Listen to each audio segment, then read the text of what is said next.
Neil here, and thanks for listening to On the Green Fence and rating or reviewing us wherever you get your podcasts. And just thought I'd get that out of the way right at the top of this episode. And this is the final episode of our water series. Now, after all we've learned in the last 4 episodes, it won't come as a big surprise to you that water is a precious and sometimes rather contested resource. So in today's episode, we will have a look at the potential of water, or rather water scarcity, for conflict. And just a stat there, water scarcity already affects roughly 40% of the world's population. And according to predictions by the United Nations and the World Bank, drought could put up to 700 million people at risk of displacement by the year 2030. So what does this mean? Are we maybe entering a new era of water wars and conflict? Time to bring in Susanne Schmeier from the Dutch-based Institute for Water Education, who's an expert on water diplomacy and conflict. Susanne, how worried are you that we might be entering a new era of water wars or water conflict? I think there's certainly a risk of conflict if we look at how much more water we need to meet increasing demand because of population growth, economic development, but then that also coupled with increasing variability due to climate change. So water not always being available when and where it's actually needed by people. So that is definitely something that increases the risk for conflict, as people might compete over water resources that are indeed becoming scarcer, or that they at least perceive as becoming scarcer, or where they have the impression that the fact that another user uses these water resources has a negative impact on their own ability to use these water resources. So that is definitely something that's happening. However, we also have to think about what conflict actually means. And are we talking about conflict in general? And are we talking about conflict in terms of disagreement? Are we talking about conflict in terms of violent conflict? And in addition to that, do we mean conflict more at the local level between individual people or between communities? Or do we mean conflict between countries, which is typically implied when we talk about water wars? And I think the big difference that we see here is that conflict, especially if it's violent conflict, has been happening and is much more likely to happen at the local and subnational level, but not so much at the transboundary or international level. But I mean, if we look at, I'm looking far ahead now, maybe also, this is science fiction or too dystopian, but I mean, just for instance, have you seen the movie Waterworld with Kevin Costner? Yes. Is that something, a world where, a dystopian, ice-free, overheated world flooded by salt water where fresh water is the most precious thing that we have. Is that something that is completely unrealistic, or could we be heading that way, do you think? I hope not, and I tend to take a more optimistic stance. And I do think that there are solutions out there through which we can address risks that the world is facing when it comes to water. So for me, the question is more, is humankind willing to take the necessary steps? Are our politicians, are we all prepared to compromise, for example, with our neighbors, and be that our immediate neighbors or neighboring countries with whom we share water? So are we willing to invest in new technologies, but also improve our governance systems, improve our legal systems, collaborate internationally, establish international norms, and share not only water, but mainly the benefits that can arise from water? Or are we pursuing very unilateral strategies, be it, again, at the individual or at the national or international level? And I think that will determine things, especially because we know that very often water problems lead to conflict, not so much because of the water itself, be it water scarcity, be it a drought, be it water quality problems, but more because of the inability of a society or an institution that governs the society to adapt to such change. So it's more the question, how do we handle water-related challenges than the challenges themselves. Mm-hmm. I can sense that, you're very pragmatic about this. You don't want to go to the Hollywood level of discussing it on a dystopian level. I understand that perfectly. But, I'm looking at the figures. If we bring it back now to the present, water scarcity affects roughly 40% of the world's population. And according to predictions by the United Nations and the World Bank, drought could put up to 700 million people at risk of displacement by 2030. These figures alone, that already sounds like a nightmare scenario and very dystopian to me. It absolutely is. And it definitely is a very urgent call to manage our water resources better and to deal with other factors that determine whether or not water challenges actually lead to conflict. And there is still quite some potential to improve things on the technological side, but also on the governance side. If we start with technology, for example, one key challenge is that we're not using the water resources that we have efficiently. There are places, think about Iraq or Iran, for example, where in urban water supply systems, up to half the water is being lost before it actually reaches the consumer. So addressing this is definitely a way forward to make more out of the water that we have, even if that water is becoming scarcer. Similarly, you mentioned agriculture being, in average worldwide, a huge water user with up to 70%, but in other countries, such as the two that I just mentioned, Iraq and Iran, using more than 90% of all the water. That's definitely also a sector that we can address. There are different irrigation technologies. There are very efficient irrigation technologies when we think about drip irrigation or even more modern approaches where you irrigate within the soil, so you get the water directly to the roots of the plant in order not to lose water through evaporation. And that's all things that we can invest, but that's definitely not happening enough and not in enough places around the world. So I'm not saying we're not facing any challenges, but I'm confident that we can take measures to address these challenges, be they directly water related, where we can deal more with technologies, or be they related to governance and the necessity for humankind to cooperate and come to effective governance arrangements. If we just try and, also for our listeners to give them a feel for just where this is playing out globally. You mentioned a website to me, you sent me a link, waterpeacesecurity.org, and I've brought it up here on the computer, and they've got this map. And this is like an online tool, right, to raise awareness about water-related security risks. And I've got this map. The only thing that's highlighted at the moment seems to be Africa and Asia, at least on my screen. But can you perhaps explain, what this map does and what the significance of these colors are? I can see orange, I can see yellow. What does this mean? Yeah, so this map, which is part of the Water, Peace and Security Partnership, aims at highlighting where there is an increased risk of water conflict happening over the next 12 months. So it's basically something that you could call a forecasting tool or a warning tool that aims at raising awareness for where there are risks, so where there's maybe policy response needed in order to prevent conflicts over water, either from occurring or from intensifying, from worsening. And how does it work? It's based on machine learning. So it's new technology, again, that can help us to better understand water-related conflict risks. And it's based on a model that processes a huge quantity of data and a huge number of parameters that we know are in one or the other way linked to water-related conflict. And here we look at the very water-specific factors. So we look at drought, we look at water scarcity, we look at water loss through evapotranspiration and other factors, or more on the hydrological, on the water side. But we also look at population dynamics, rapid population growth, for example, but also incoming populations due to migration, but also, for example, the share of young men or the share of jobs in agriculture, dependence on water of different economic sectors. And all these factors together, processed by machine learning, so by a new technology, allow us to actually process huge amounts of data, which can then give us a very informed guess. I'm not saying this is perfect forecasting. It's more like the weather forecast over the next 2 years, 2 weeks. So it gives you an impression, but it's not 100% sure. But it gives you an indication where there's an increased likelihood of conflict over water occurring in the next 12 months.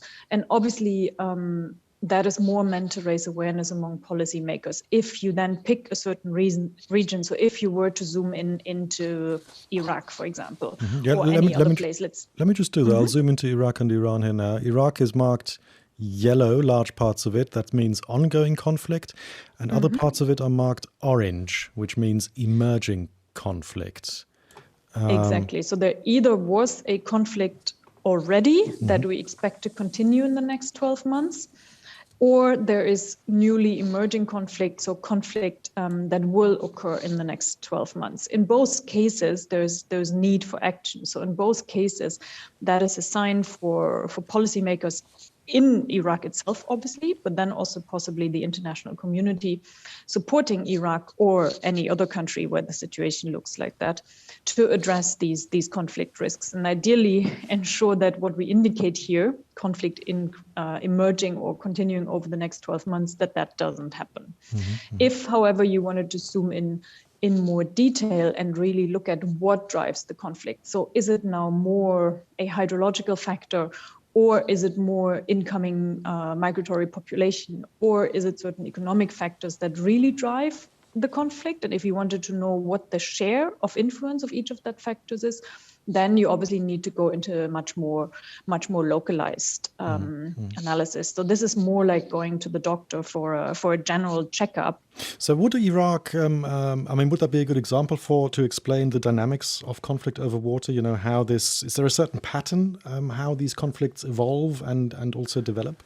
Yeah, I think Iraq, as quite a few other countries around the world, is definitely a good example. So what we're seeing there is that there's a decreasing availability of water and an increasing demand.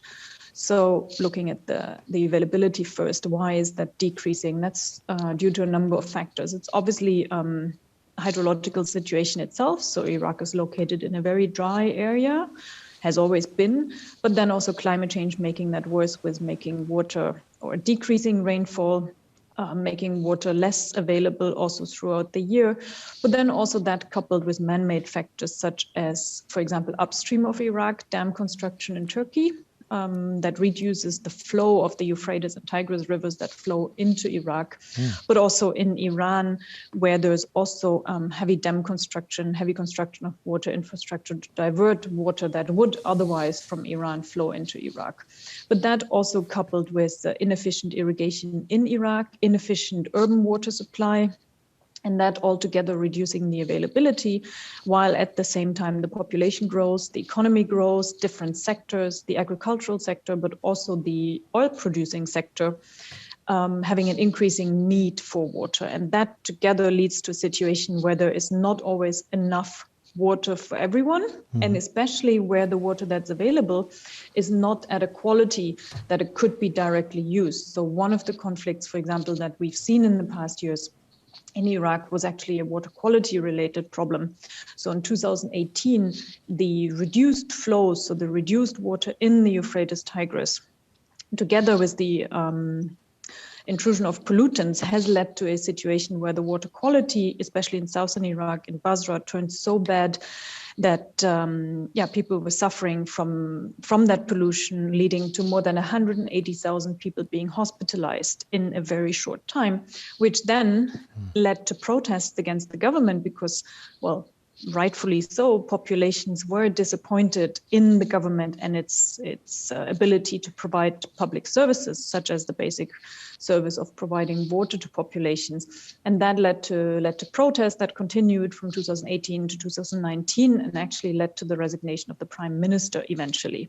Again, here, it's difficult to perfectly disentangle the role of water from the role of other factors. Obviously, people were not only protesting with regards to water, but it was also about jobs, it was about electricity supply, about general grievances towards the government. But water definitely played a key role here and has been destabilizing the country and continues to do so. There was one thing I came across which I thought was rather interesting. Obviously, the Middle East, it is a very volatile area. You know, politically, obviously, it is a region where it's difficult to achieve lasting peace. And I was sort of thinking, this would be the perfect setup for water wars, in an area like this. But apparently, it seemed like direct conflict, over water risks in this region. They're not as common as some might think. According to the World Bank, water scarcity has historically, just looking back, actually led to more cooperation than conflict. And it was sort of saying that I'm just going to quote this here, of 975 water events involving international river basins in the Middle East and North African region between 1948 and 2008, that's quite a long time span after the Second World War, 56% were cooperative and 37% were conflictive and 8% were neutral. So, I mean, just given the number of armed conflicts that have happened in the region since then, I thought that was super surprising. Yeah, it's surprising, but also gives us a more optimistic outlook for the future. And I think what we need to look at here is the very special nature of water. It simply does not make sense for countries to go to war over water resources. The typical setup that we have that would lead to conflicts between countries is a situation where an upstream country, think about Turkey on the Euphrates Tigris, or think about Ethiopia on the Nile, builds an infrastructure scheme, a dam typically, that leads to a situation where the downstream state, so Iraq or Egypt in these cases, fears that their ability to use the water would be negatively impacted, which then these countries often attach to national security considerations, the question of national survival, and so on. But imagine such a situation. What could the downstream country then do? Very directly, it could engage in a violent conflict. But would that be feasible? Would that be economic? And would that be long lasting?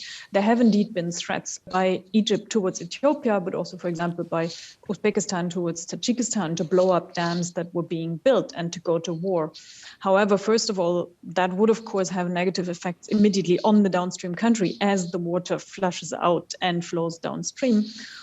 But also more in the long run, occupying a country just to keep that country from building a dam is something that is extremely costly. So just blowing up the dam is something that doesn't really help. We've seen this in Afghanistan, another country that has been embarking on a very ambitious dam building trajectory in the past, or at least until August 2021, when the Taliban took over. And downstream countries such as Iran have been massively concerned about the potential impacts of these dams. But even there, where there have been accusations that Iran possibly paid Taliban and other illicit groups to sabotage dam building or dam construction sites in Afghanistan, even there, if something happened to these construction sites, the dam building eventually continued. So military engagement here is just not a very promising tactic. Moreover, we have to consider that water relations of countries are always embedded in the broader set of relations bilaterally between the countries, but also more broadly regionally. So even if there was a gain to be made when it comes to water security, this would threaten other relations, be it political relations between the countries, be it trade relations, economic relations, cultural relations, not even talking about reputational losses in the international community, for example. And if we think about the case of Rogun Dam in Central Asia, where Uzbekistan has been opposing the building of Rogun Dam in Tajikistan, we have seen a significant deterioration between the two countries when it comes to economic ties, energy exports being cut, trade and transport links being cut, the sending of money between the two countries, remittances being cut. And that is just something that gets so costly for these countries that it doesn't make sense to engage in a water conflict that then comes with all these negative repercussions economically, politically. So luckily, until today, we haven't seen these famous water wars between countries. And as I said, it's much more likely to happen at the national and subnational level. Talking of these tensions, the dam building that's happening across the globe, I found a figure that there's something like 60,000 dams in the world, and that they're planning, I think it was over 3,500 within the next couple of years are under construction or planned. What is your take on dams? Is that something, do we need more of them in future for water security? And where's the trade-off there with the environment? Yeah, it's definitely a tricky question, if not maybe one of the most tricky questions when it comes to water management in a few decades to come. On the one hand, we definitely need more dams if we look at climate change. So if we want to mitigate climate change, so reduce our CO2 emissions, dams are often claimed to be one of the solutions. Dams are considered as green, as renewable energy. Of course, there are negative environmental effects, but generally they're a way to generate electricity that we all seem to desperately need. And therefore, that seems to justify the building of dams. Moreover, not only thinking about CO2 emission reductions, but also thinking about adaptation to climate change. Dams are something that we'll probably need, right? If water becomes more variable, if the water availability changes within and between years, there's an increasing pressure to store the water whenever it comes, because it might be coming, rainfall and snowmelt might be coming at a time when the water is not really needed. So if you want to store that water and make it available at a later point in time, that's when dams are needed. So that's the side that would argue, yes, we definitely do need more dams. Another side would probably argue that the environmental effects, negative effects, outweigh the positive effects of dams that I just mentioned. But then also what you're hinting at is also the political dimension, is the dimension of conflict behind that. And as more and more countries embark on a more ambitious dam building agenda, often, as I said, justified by climate change mitigation and adaptation concerns, it'll become more and more important to actually manage and operate these dams in a cooperative way. And international law and international water governance approaches help us for doing so. There are international legal frameworks, there are governance frameworks that can help countries to avoid or to mitigate some of the conflict risks relating to dams. Question is, will these countries do that? That would have been my next question. But given, that water has been declared a basic human right by the UN, what the legal handle is, to stop governments from using dams as leverage, for instance, against other countries, or sitting on the water and preventing it, going to a neighboring country. Are there any precedents here legally? Yes, we do have quite an elaborate international legal framework when it comes to water resources that are shared between countries. The question is, as very often with international law, no matter what subject area it covers, the enforcement. But if we look at the instruments available, we have 2 global conventions that set out very clearly defined principles of how countries can and should be using water resources that they share with others. And we have even more, many more, in fact, more than 700 international treaties between countries that share water resources. And the key principles here are one being that a country should not use water resources in a way that causes significant harm to another country.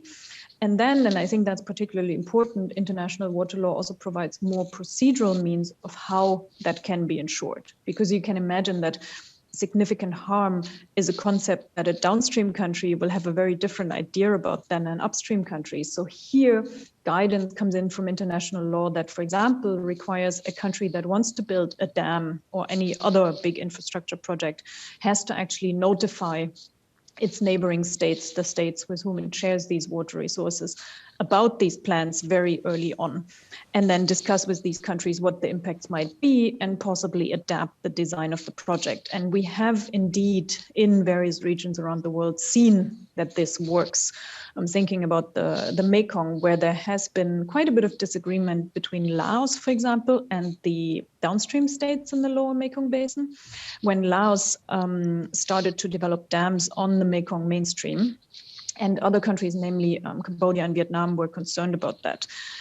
It's a similar situation to what we're seeing between Egypt and Ethiopia, the difference being that there have never been any threats to go to war or any other threats of violence between these countries, because Laos has indeed, in the context of a legal regional framework, notified the other countries, told the other countries what the plans were, what the potential impacts of the project would be, and then kept on negotiating, even if heatedly and in a very, very disagreeing manner, has kept negotiating with the neighboring countries, and ultimately even for one specific dam adapted the design of the dam in order to account for concerns by Cambodia and Vietnam, especially with regards to environmental impacts.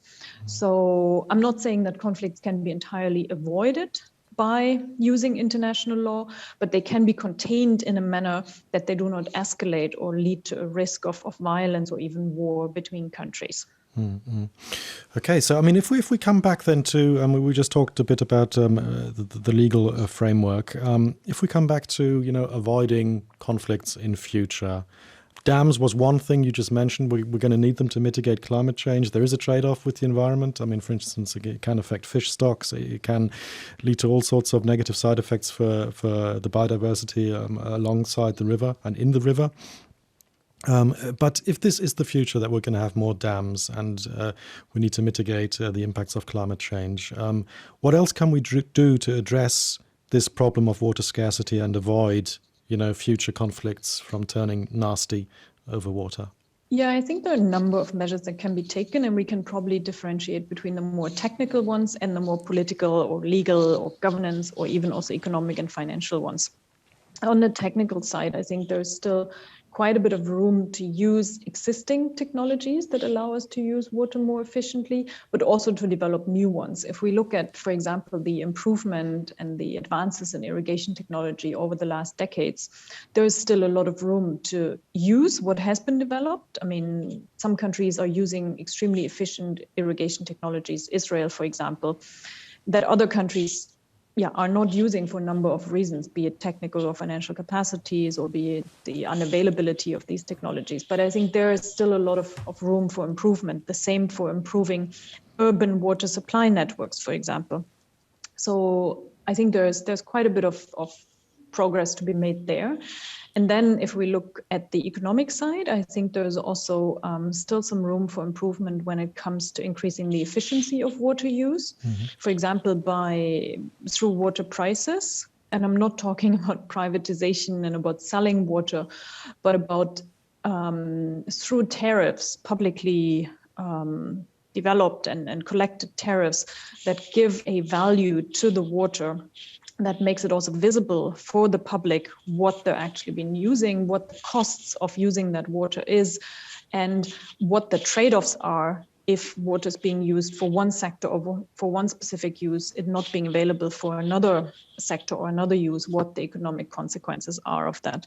And related to that, obviously also on the political side, trying to develop mechanisms that distribute, that allocate water between the different users in a way that's being perceived as fair and equitable between the different users.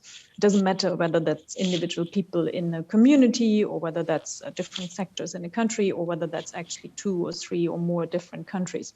So involving all the different users and interests, the different stakeholders, and developing a sharing scheme that allows for everyone to be heard. Because what we know is that one of the key drivers for water conflict is not so much absolute scarcity or the unavailability of water at a certain point, but the perception of water users that water that they're using now might not be available to them in the future because someone else is perceivably using more of that water resources or plans to do so in the future. Susanne, I learned while doing this series on water that here in Germany, our indirect water footprint is far greater than our direct water footprint because most of the water-intensive products we buy, they are imported. I mean, is there something that we can do? I mean, we're very fortunate. We have enough water right now. I mean, can we help diffuse water conflicts on other continents by rethinking our own consumerism here in Europe, or is this something it's just not connected because the water cycle is global? Or, I mean, how does the dynamic work here?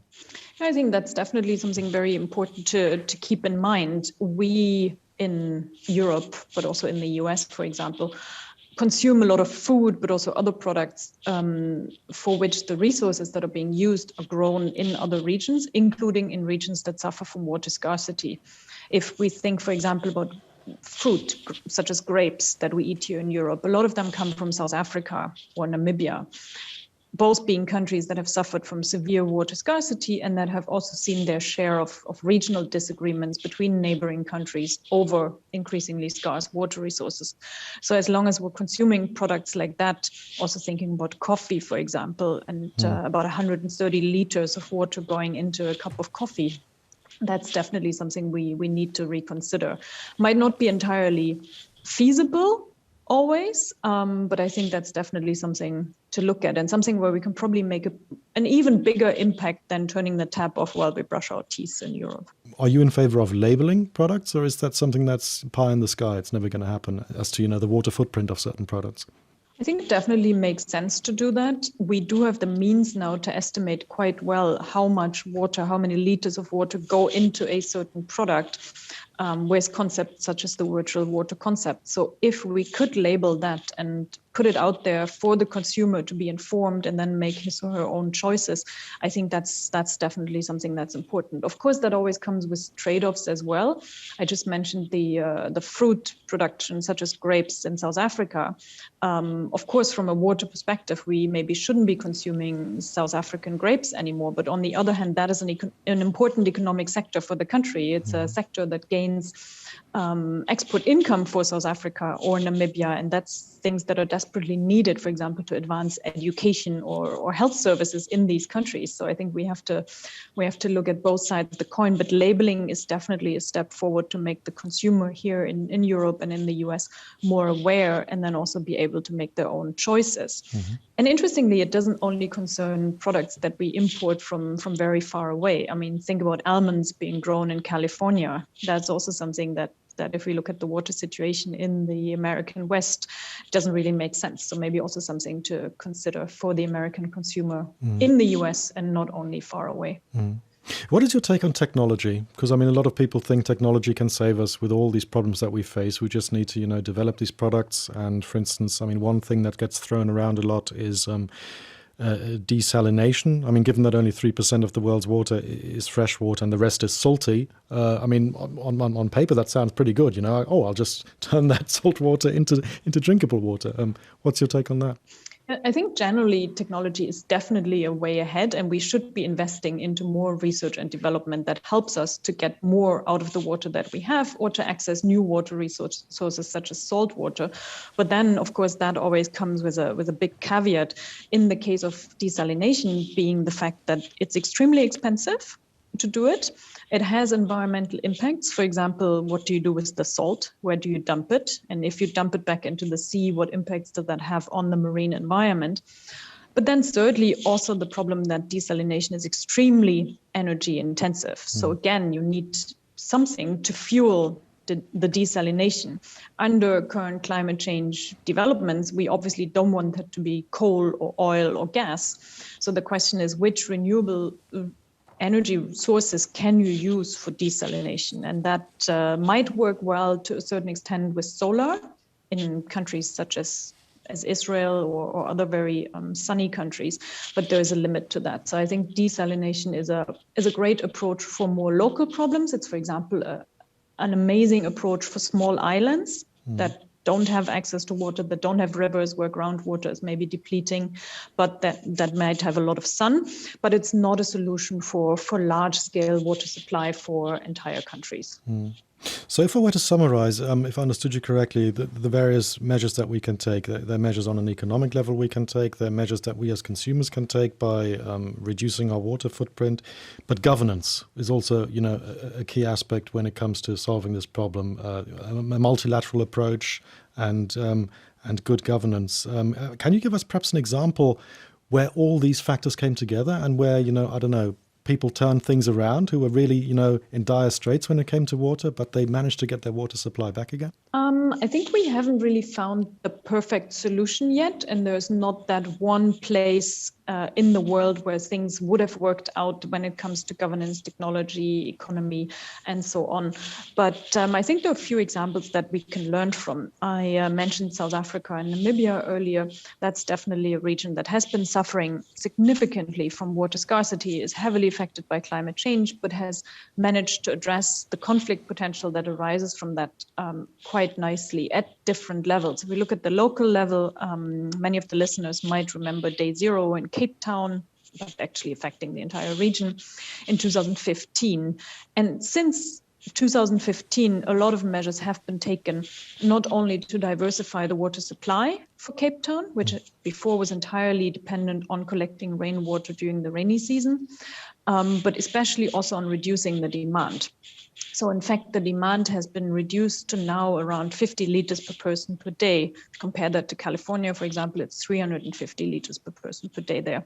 And that has been done through introducing tariffs especially for heavy water users. So also trying to be careful not to put too much burden on the poorest who need a certain water just for survival, but also through public information campaigns, for example, just making everyone aware. And I think that the day zero wording itself was quite successful in that. Yeah, just making everyone aware of the fact that water is limited in that region, and that watering lawns or having lawns in front of your house in the first place is maybe not the best thing to do. So at the local level, quite a good response, but especially at the regional level, because we sometimes forget that South Africa was not the only country, and Cape Town not the only city that was affected heavily back then, but also Botswana and Namibia, for example, that are further downstream on the Orange River, which is the river that connects from Lesotho to South Africa and then down to Botswana and Namibia. So these countries were also heavily affected, and claimed, rightfully so, their share to the river. And the countries have come together in a joint commission that they have and discussed the sharing of water and the expanding of water sharing schemes together, involving all the 4 countries. And there was really taking a multilateral, a cooperative approach to addressing a problem, instead of everyone falling back on their unilateral behavior and saying, oh, I need to secure my share of the water resources before anyone else gets it, as we're seeing in other parts of the world, unfortunately. That would bring me to this question, which I've sort of been pondering, we're still very lucky in Europe right now when it comes to water. But even here in Germany, the groundwater levels, they are lower than usual. And certain areas, they have a persistent drought. We may not see it, but it's considered a drought, right? What happens if richer countries, if they start waking up to the fact that their water could run out one day? Do you think there might be a new phase of water imperialism with stronger countries exploiting the weaker ones as water colonies?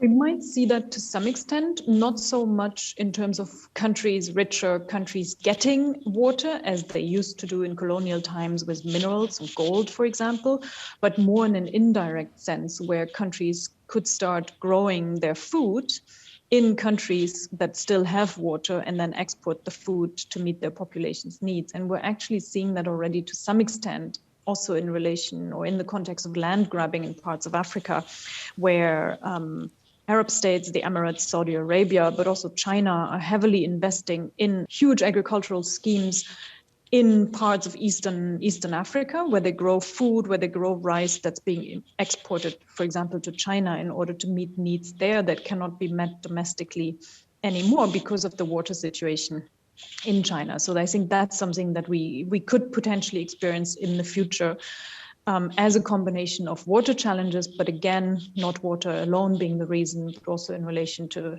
power asymmetries between countries, questions of land grabbing, but again, also questions of insufficiently effective governance in these countries. Susanne Schmeier from the Dutch-based Institute for Water Education. Thank you very much for joining us here with On the Green Fence. Thank you very much. Okay, so time for my main takeaways from this episode. And because this was a lot to digest for you already, I'm going to try and keep it as short as possible. First off, Susanne doesn't believe we'll see water wars between nations. In fact, any conflicts are more likely to play out at a more local or regional level, and most of them will be contained or resolved peacefully. As to the solutions that would help keep a lid on water conflict or scarcity, one of the points she highlighted was that we need more advanced irrigation techniques to reduce the water footprint of farming, which is huge, especially in less developed countries where farming accounts for up to 90% of the water footprint. As things stand now, desalination won't solve our water problem and only makes sense in certain regions and on a very limited scale, because the process still is very energy intensive and also polluting. And finally, listening to Susanne, it became very clear to me that dams, no matter what you make of them, they will be a growing part of the equation if we want to achieve water supply security, especially against the backdrop of climate change, which is messing with weather patterns and the water cycle. So, we're going to need more dams. Having said that, there is, of course, a trade-off with the environment here, and it's something that we shouldn't forget about, of course. That's my 2 cents for now. And this also concludes our series on water. Please do listen back to the other episodes we did if you haven't done so already. It should give you quite a broad take on the challenges that we're facing globally when it comes to water and the environment. And just to note, we'll also be kicking off a new series on the future of food very soon. So please do join us for that as well. In the meantime, you can always email us your feedback or any questions you might have. Just drop us a line to onthegreenfence@dw.com. Many thanks to my colleague and producer Natalie Muller and my sound engineer Gerd Georgi. And a big thank you to you for listening and sharing On the Green Fence. My name is Neil King. Take it easy and take care.